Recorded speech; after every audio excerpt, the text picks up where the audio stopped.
ਸਤਿ ਸ਼੍ਰੀ ਅਕਾਲ ਜੀ ਸਾਰਿਆਂ ਨੂੰ ਸਵਾਗਤ ਹੈ ਤੁਹਾਡਾ ਸਾਡੇ YouTube ਚੈਨਲ ਸਾਈਪਰਸ ਲਾਈਵ ਵਿੱਚ। ਦੋਸਤੋ ਤੁਸੀਂ ਦੇਖ ਰਹੇ ਹੋ ਸਾਡਾ YouTube ਚੈਨਲ ਸਾਈਪਰਸ ਲਾਈਵ।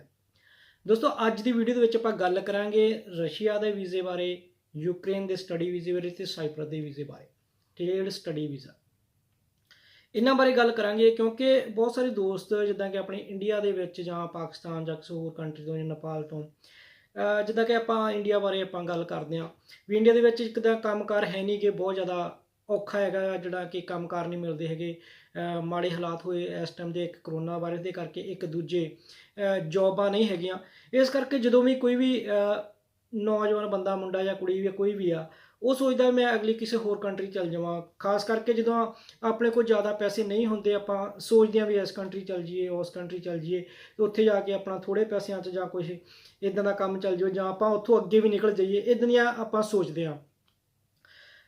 ਪਹਿਲਾਂ ਵੀਡੀਓ ਨੂੰ ਜ਼ਰੂਰ ਦੇਖ ਲਿਓ ਕਿਉਂਕਿ ਇਸ ਵੀਡੀਓ ਦੇ ਵਿੱਚ ਮੈਂ ਸਹੀ ਤਰੀਕੇ ਨਾਲ ਦੱਸਣ ਦੀ ਕੋਸ਼ਿਸ਼ ਕਰੂੰਗਾ ਇਹ ਵੀ, ਜਿਹਦੇ ਨਾਲ ਤੁਹਾਡਾ ਜਿੱਦਾਂ ਤੁਸੀਂ ਪਹਿਲੀ ਵਾਰੀ ਅਪਲਾਈ ਕਰਨਾ ਵਾ, ਕਿਤੇ ਵੀ ਜਾਣ ਬਾਰੇ ਸੋਚਣਾ, ਜੇ ਕਿਸੇ ਵੀ ਕੰਟਰੀ ਬਾਰੇ ਜਾਣਾ ਉਹਦੇ ਬਾਰੇ ਤੁਹਾਨੂੰ ਪਤਾ ਹੋਣਾ ਜ਼ਰੂਰੀ ਆ। ਕਿਉਂਕਿ ਏਜੰਟਾਂ ਦਾ ਜਿਹੜਾ ਕੰਮ ਹੁੰਦਾ ਵਾ, ਉਹਨਾਂ ਨੇ ਆਪਣਾ ਕਮਿਸ਼ਨ ਰੱਖਣਾ ਹੁੰਦਾ ਜਾਂ ਕੁਝ ਚੀਜ਼ਾਂ ਕਰਨੀਆਂ ਹੁੰਦੀਆਂ, ਪੈਸੇ ਕਮਾਉਣੇ ਹੁੰਦੇ, ਉਹਨਾਂ ਦਾ ਹੀ ਕੰਮ ਹੁੰਦਾ। ਉਹਨਾਂ ਨੇ ਤੁਹਾਨੂੰ ਕਹਿਣਾ ਕਿ ਇਹ ਵੀਜ਼ਾ ਲਵਾ ਲਓ, ਤੁਸੀਂ ਉੱਥੋਂ ਅੱਗੇ ਨਿਕਲ ਜਾਓ, ਜਾਂ ਇੱਦਾਂ ਦੀਆਂ ਚੀਜ਼ਾਂ ਬਹੁਤ ਹੁੰਦੀਆਂ। ਉਹਦੇ ਬਾਰੇ ਆਪਾਂ ਅੱਜ ਇਸ ਵੀਡੀਓ ਦੇ ਵਿੱਚ ਸਹੀ ਤਰੀਕੇ ਨਾਲ ਗੱਲ ਕਰਾਂਗੇ ਤੇ ਸਹੀ ਤਰੀਕੇ ਨਾਲ ਦੱਸਣ ਦੀ ਕੋਸ਼ਿਸ਼ ਕਰੂੰਗਾ।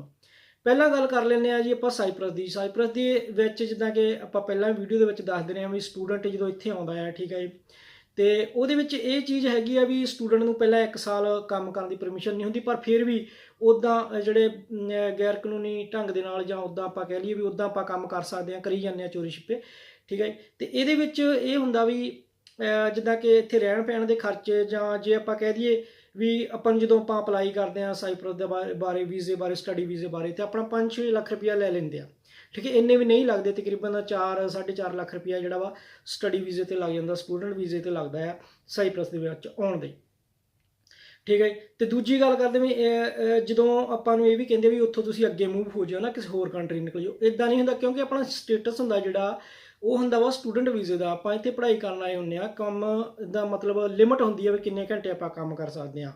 ਪਰ ਬਹੁਤ ਸਾਰੀਆਂ ਚੀਜ਼ਾਂ ਇੱਦਾਂ ਦੀਆਂ ਹੈਗੀਆਂ ਵਾ, ਜਿੱਦਾਂ ਆਪਾਂ ਸਟੂਡੈਂਟ ਇੱਥੇ ਆਉਂਦੇ ਹਾਂ, ਪਹਿਲੇ ਬੰਦੇ ਵੀ ਆਏ ਆ, ਜਿੱਦਾਂ ਅਸੀਂ ਕਾਫੀ ਚਿਰ ਤੋਂ ਅਸੀਂ ਇੱਥੇ ਹੈਗੇ ਹਾਂ, ਮੈਂ ਚਲੋ ਅਸੀਂ ਵਰਕ 'ਤੇ ਆ ਜਾਂ ਕਿੱਦਾਂ ਵੀ ਆ, ਅਤੇ ਬਹੁਤ ਸਾਰੇ ਦੋਸਤ ਹੋਰ ਵੀ ਆਏ ਹੋਏ ਆ ਇੱਥੇ, ਤੇ ਉਹ ਕੰਮ ਕਰਦੇ ਆ, ਰਿਫਿਊਜੀ ਲੈ ਲਈ ਜਾਂ ਮੈਰਿਜ ਕਰਵਾ ਲਈ, ਇਸ ਤਰੀਕੇ ਦੀਆਂ ਚੀਜ਼ਾਂ ਹੈਗੀਆਂ ਵਾ। ਪਰ ਇੱਥੇ ਸਾਈਪਰਸ ਦੇ ਵਿੱਚ ਆਣ ਕੇ ਸਟੱਡੀ ਵੀਜ਼ੇ ਤੇ ਬਹੁਤ ਔਖਾ ਆ, ਬਹੁਤ ਮੁਸ਼ਕਿਲ ਆ, ਮਤਲਬ ਅੱਗੇ ਜਾਣਾ ਜਾਂ ਆਪਣੇ ਆਪ ਨੂੰ ਸਟੈਂਡ ਕਰਨਾ ਇੱਥੇ। ਤੇ ਡਿਲੀਵਰੀ ਦਾ ਕੰਮ ਕਰਦੇ ਆ ਸਟੂਡੈਂਟ ਮੁੰਡੇ ਆਣ ਕੇ, ਜਾਂ ਰਿਫਿਊਜੀ ਲੈ ਲੈਂਦੇ, ਉਸ ਤੋਂ ਬਾਅਦ ਮੈਰਿਜ ਕਰਵਾਉਂਦੇ ਆ, ਇੱਦਾਂ ਦੀਆਂ ਚੀਜ਼ਾਂ ਕਰਕੇ ਉਹਨਾਂ ਤੇ ਵੀ ਕਾਫੀ ਪੈਸੇ ਲੱਗਦੇ ਆ। ਪਰ ਜਦੋਂ ਆਪਾਂ ਗੱਲ ਕਰੀਏ ਜੀ ਉੱਥੇ ਜਾ ਕੇ ਮੈਰਿਜ ਕਰਵਾ ਲਿਓ ਤੁਸੀਂ, ਉੱਥੋਂ ਫਿਰ ਅੱਗੇ ਨਿਕਲ ਜਿਓ, ਆਹ ਕੰਮ ਕਰ ਲਿਓ, ਉਹ ਕਰ ਲਿਓ, ਗੱਲਾਂ ਕਰਨੀਆਂ ਬਹੁਤ ਸੌਖੀਆਂ ਹੁੰਦੀਆਂ, ਪਰ ਜਦੋਂ ਬੰਦਾ ਇੱਥੇ ਆਉਂਦਾ ਉਦੋਂ ਪਤਾ ਲੱਗਦਾ। ਖਾਸ ਕਰਕੇ ਮੈਂ ਇਹ ਕਹਿੰਦਾ ਹੁੰਦਾ ਵਾ, ਜਿਹਨੇ ਵੀ ਅਪਲਾਈ ਕਰਨਾ ਵਾ ਸਾਈਪਰਸ ਦਾ ਸਟੱਡੀ ਵੀਜ਼ਾ, ਠੀਕ ਹੈ ਜੀ, ਉਹ ਕਰਜ਼ਾ ਚੱਕ ਕੇ ਜਿਹੜਾ ਬੰਦੇ ਨੇ ਆਉਣਾ ਉਹ ਸਟੱਡੀ ਵੀਜ਼ਾ ਅਪਲਾਈ ਨਾ ਕਰੇ, ਕਿਉਂਕਿ ਉਹਦਾ ਕਰਜ਼ਾ ਪੂਰਾ ਨਹੀਂ ਹੋਣਾ, ਉਹ ਤੇ ਉੱਤੇ ਹੋਰ ਕਰਜ਼ਾ ਚੜੀ ਜਾਣਾ ਆ, ਠੀਕ ਹੈ। ਹੁਣ ਦੂਜੀ ਗੱਲ ਕਰਦੇ ਹਾਂ ਯੂਕਰੇਨ ਦੀ, ਕਿਉਂਕਿ ਯੂਕਰੇਨ ਵੀ ਜਿੱਦਾਂ ਯੂਰਪ 'ਚ ਆਉਂਦਾ, ਠੀਕ ਹੈ, ਯੂਰਪ ਕੰਟਰੀ 'ਚ ਆਉਂਦਾ, ਤੇ ਉਹ ਆਪਾਂ ਇਹ ਸੋਚ ਲੈਂਦੇ ਵੀ ਉਹ ਯੂਰਪ ਕੰਟਰੀ ਆ, ਪਰ ਉਹਦੇ ਬਾਰੇ ਆਪਾਂ ਪੂਰਾ ਡੂੰਘਾਈ ਨਾਲ ਨਹੀਂ ਦੇਖਦੇ ਨਾ, ਸਾਰੀਆਂ ਚੀਜ਼ਾਂ ਨਹੀਂ ਦੇਖਦੇ ਵੀ ਉੱਥੇ ਕੀ ਫਾਇਦਾ ਆ ਜਾਂ ਨਹੀਂ ਹੈਗਾ, ਆਪਾਂ ਉੱਥੋਂ ਅੱਗੇ ਲੰਘ ਸਕਦੇ ਜਾਂ ਨਹੀਂ ਲੰਘ ਸਕਦੇ। ਤੇ ਜਿਹੜਾ ਯੂਕਰੇਨ ਦਾ ਜਿਹੜਾ ਵਾ ਸਟੱਡੀ ਵੀਜ਼ਾ, ਉਹ ਆਪਾਂ ਨੂੰ 3.5 ਤੋਂ 5 ਲੱਖ ਰੁਪਇਆ ਜਿਹੜਾ ਏਜੰਟ ਆਪਣੇ ਤੋਂ ਉਹ ਲੈ ਲੈਂਦਾ, ਠੀਕ ਹੈ। ਤੇ ਉੱਥੋਂ ਇਹ ਵੀ ਕਹਿੰਦਾ ਵੀ ਉੱਥੋਂ ਤੁਸੀਂ ਅੱਗੇ ਮੂਵ ਹੋ ਜਿਓ, ਉੱਥੇ ਤੁਸੀਂ ਕੰਮ ਕਰ ਸਕਦੇ ਆ, ਜੋਬ ਕਰ ਸਕਦੇ ਆ, ਵਧੀਆ ਕੰਮ ਮਿਲ ਸਕਦਾ, ਤੁਸੀਂ ਕਾਫੀ ਪੈਸੇ ਕਮਾ ਸਕਦੇ ਆ ਨਾ।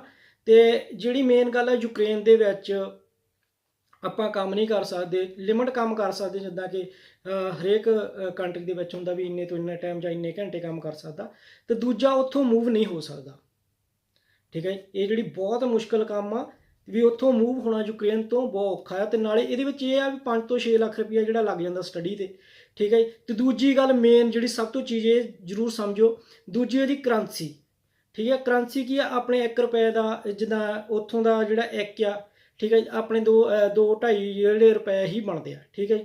ਇਸ ਚੀਜ਼ ਨੂੰ ਵੀ ਚੀਜ਼ ਨਾਲ ਰੱਖਣਾ ਚਾਹੀਦਾ ਆਪਾਂ ਨੂੰ, ਸਾਰੀਆਂ ਚੀਜ਼ਾਂ ਦੇਖ ਕੇ, ਸਰਚ ਕਰਕੇ, ਹੋਰਾਂ ਜੇ ਕੋਈ ਤੁਹਾਡਾ ਯਾਰ ਦੋਸਤ ਗਿਆ ਵਾ, ਸਹੀ ਸਲਾਹ ਲੈ ਕੇ ਹੀ ਇਹਨਾਂ ਕੰਟਰੀਆਂ ਦਾ ਅਪਲਾਈ ਕਰਨਾ ਚਾਹੀਦਾ। ਆਪਾਂ ਨੂੰ ਇਹ ਨਹੀਂ ਸੋਚਣਾ ਚਾਹੀਦਾ ਕਿ ਆਪਾਂ ਨੂੰ ਇਹਨਾਂ ਕੰਟਰੀਆਂ ਦਾ ਵੀਜ਼ਾ ਸੌਖਾ ਮਿਲ ਜਾਂਦਾ, ਕਿਉਂਕਿ ਇਹਨਾਂ ਕੰਟਰੀਆਂ ਦੇ ਆਪਾਂ ਨੂੰ ਵੀਜ਼ੇ ਜਲਦੀ ਮਿਲ ਜਾਂਦੇ ਆ, ਸੌਖੇ ਮਿਲ ਜਾਂਦੇ ਆ, ਕੋਈ ਪ੍ਰੋਬਲਮ ਨਹੀਂ ਆਉਂਦੀ। ਯੂਕਰੇਨ ਦਾ ਵੀਜ਼ਾ ਆਪਾਂ ਨੂੰ ਸੌਖਾ ਮਿਲ ਜਾਂਦਾ, ਈਜ਼ੀ ਤਰੀਕੇ ਨਾਲ ਮਿਲ ਜਾਂਦਾ, ਠੀਕ ਹੈ। ਤੇ ਇਹਨਾਂ ਚੀਜ਼ਾਂ ਨੂੰ ਦੇਖ ਕੇ ਹੀ ਅਪਲਾਈ ਕਰਨਾ ਚਾਹੀਦਾ ਵਾ।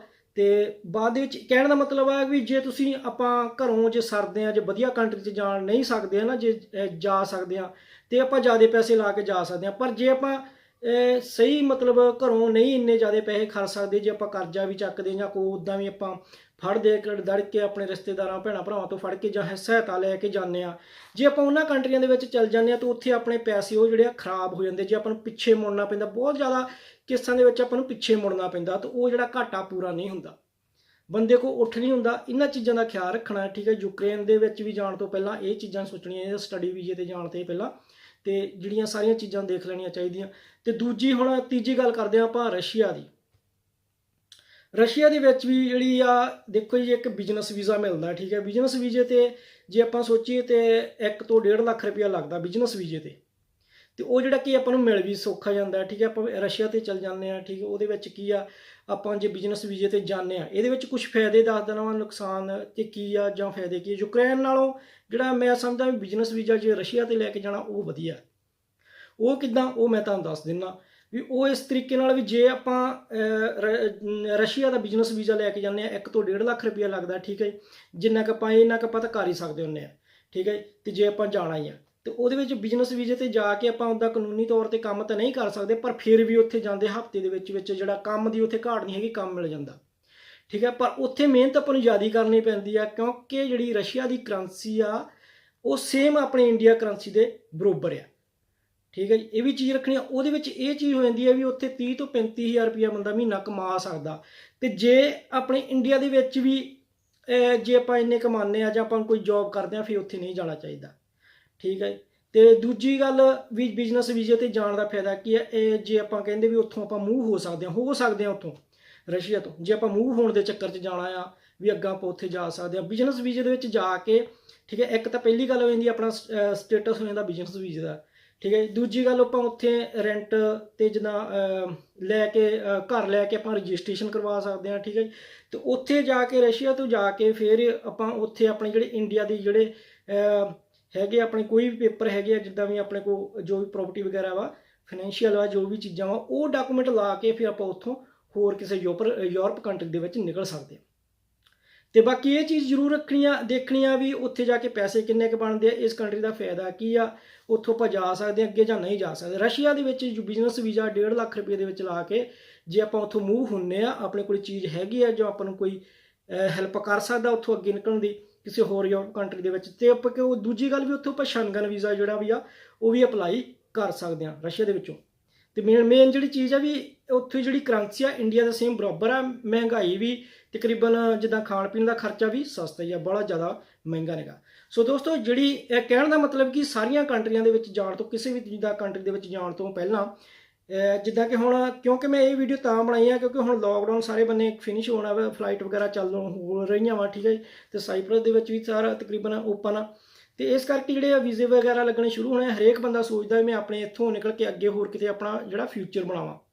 ਇਸ ਕਰਕੇ ਇਹ ਚੀਜ਼ ਦਾ ਖਿਆਲ ਰੱਖਣਾ, ਠੀਕ ਹੈ ਜੀ, ਵੀ ਕਿਸੇ ਵੀ ਕੰਟਰੀ ਦਾ ਅਪਲਾਈ ਕਰਨ ਤੋਂ ਪਹਿਲਾਂ ਚੰਗੀ ਤਰ੍ਹਾਂ ਸਰਚ ਲੈਣੀ ਹੈ। ਬਾਕੀ ਹੋਰ ਵੀ ਜੇ ਜਾਣਕਾਰੀ ਚਾਹੀਦੀ ਹੋਵੇ, ਆਪਣੇ ਫੇਸਬੁੱਕ ਪੇਜ ਆ ਸਾਈਪਰਸ ਲਾਈਵ, ਉੱਥੇ ਜਾ ਕੇ ਲਾਈਕ ਕਰ ਲਿਓ ਪੇਜ ਨੂੰ ਤੇ ਮੈਸੇਜ ਕਰ ਲਿਓ, ਆਪਾਂ ਜਿੰਨਾ ਵੀ ਹੋ ਸਕਿਆ ਸਹੀ ਤਰੀਕੇ ਨਾਲ ਉਹਦੀ ਤੁਹਾਨੂੰ ਜਾਣਕਾਰੀ ਜ਼ਰੂਰ ਦੇਵਾਂਗੇ। ਧੰਨਵਾਦ।